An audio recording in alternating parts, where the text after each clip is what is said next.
So today we've come to talk to you about a program that we're going to be launching in October.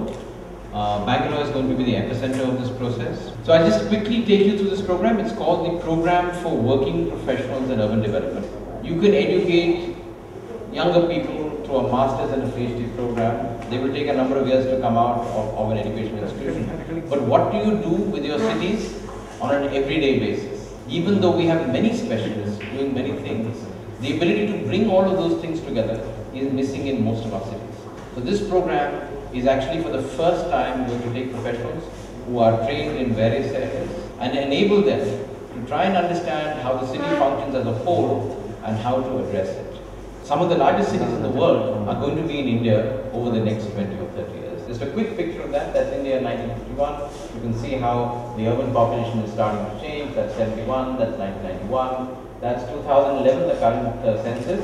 You can see this massive build-out that's happening, especially in the region of Bombay, Pune, etc., and around the NCR in Delhi and near Kolkata. Who manages urban India?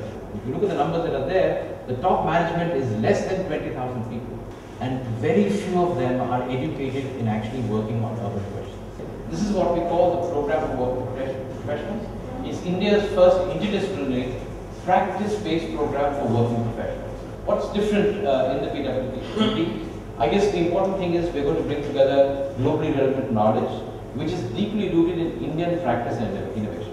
One of the challenges that we have in our education system is that we learn things that may be globally applicable, but it's very difficult to actually operationalize in the daily life of all these things. We team teach. That is, you will have somebody from one particular discipline, let's say a person like me that may have been trained in technology, and you also have an instructor who's a sociologist, so that you can ask the questions that are important to us in our day-to-day life. A lot of focus in our program on Indian and regional urban innovation. So for example, there's a very interesting set of experiments happening in Mysore just now on transpiration, on dealing with 24/7 water supply, and improving urban governance. Being able to bring together innovations that are happening in different parts of the country and applying them is quite important for us.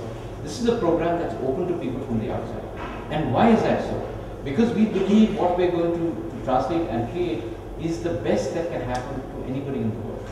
And if somebody comes in who's going to be doing a PhD on how Bangaluru's IT industry is actually working and how that affects the city structure and how the textile industry is working, this is a great place to come from if you're doing a PhD from some of the better schools in the world, because in this program you actually understand what the reality of the city is actually like.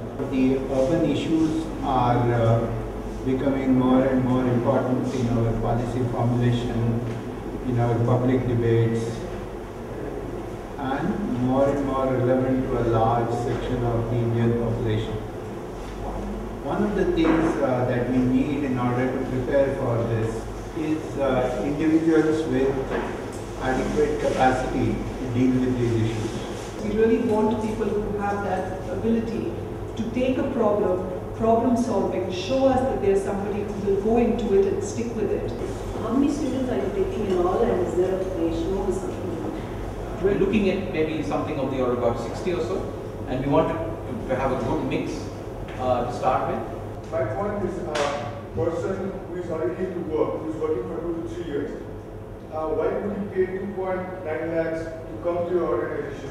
If there is somebody who is hesitant to even consider this, I would just say, please don't consider if you're not inherently thinking about not only your own personal development, but you also think about career in a very different way, because this opens a completely new niche which is going to develop, as we know, as we go along. So there will be very few first pioneers of trained integrators and urban development professionals. But you won't guarantee a job placement to your students.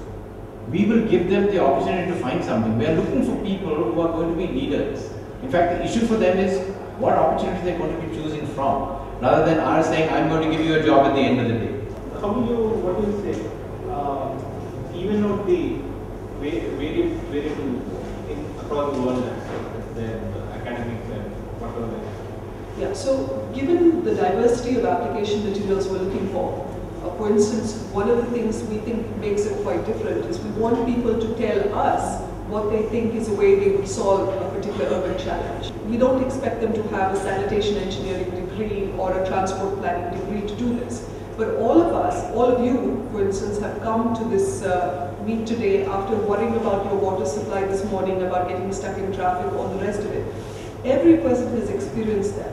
What we want to have come across both in the application materials as well as the interviews and so on is somebody who's willing to go deeper into this and set themselves up to be trained in a very integrated way to think about this problem. Fine, thank you so much for joining us.